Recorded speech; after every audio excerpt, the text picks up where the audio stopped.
আসসালামু আলাইকুম। আজকে আমি শেয়ার করব আপনারা কীভাবে চেক করবেন যে আপনারা দিনে কত ঘন্টা ফোন ব্যবহার করছেন তা কীভাবে দেখবেন। আমার এখানে শো করছে যে আমি রাত 12টার পর থেকে আজকে সকাল 11টা পর্যন্ত কতটুকু সময় ফোন ব্যবহার করেছি। তো এখানে শো করছে 1 ঘন্টা 42 মিনিট। আপনি দেখতে পারবেন যে এগুলো আপনি কোথায় কোথায় দিয়েছেন। তো আমি অ্যালার্ম দিয়েছিলাম, ওখানে হচ্ছে 25 মিনিটের জন্য ফোনটা আনলক হয়ে গিয়েছিল। 23 মিনিট ইউটিউব দেখেছি, 10 মিনিট হোয়াটসঅ্যাপ। তো আপনারা কিন্তু টোটাল দেখতে পারবেন যে কখন কোন সময়গুলো কোন অ্যাপসে ব্যবহার করছেন। শুধু তাই নয়, আপনারা তার আগের দিন বা তার আগের দিনগুলোতে কত কত সময় ব্যয় করেছেন সব কিন্তু দেখতে পারবেন। তো আমি যদি দেখাই, আমার আজকের সময় হচ্ছে 1 ঘন্টা 43 মিনিট।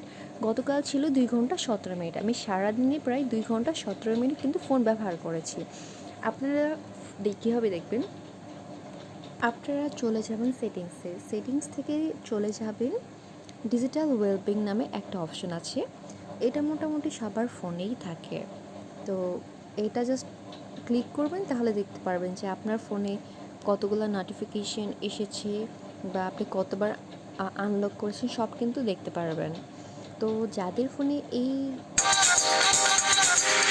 অপশনটি নেই তারা কিন্তু প্লে স্টোরে গিয়ে সার্চ করতে পারেন ডিজিটাল ওয়েলবিং। তাহলে কিন্তু একটা অ্যাপস চলে আসবে। এই অ্যাপসটা ডাউনলোড করলেই কিন্তু আপনারা সেম দেখতে পারবেন। এই অ্যাপসের লিঙ্ক আমি আমার ডেসক্রিপশন বক্সে দিয়ে দিব। এই ছিল আজকের ভিডিও। ভালো থাকবেন, পরের ভিডিওতে আবার দেখা হবে। আল্লাহ হাফেজ।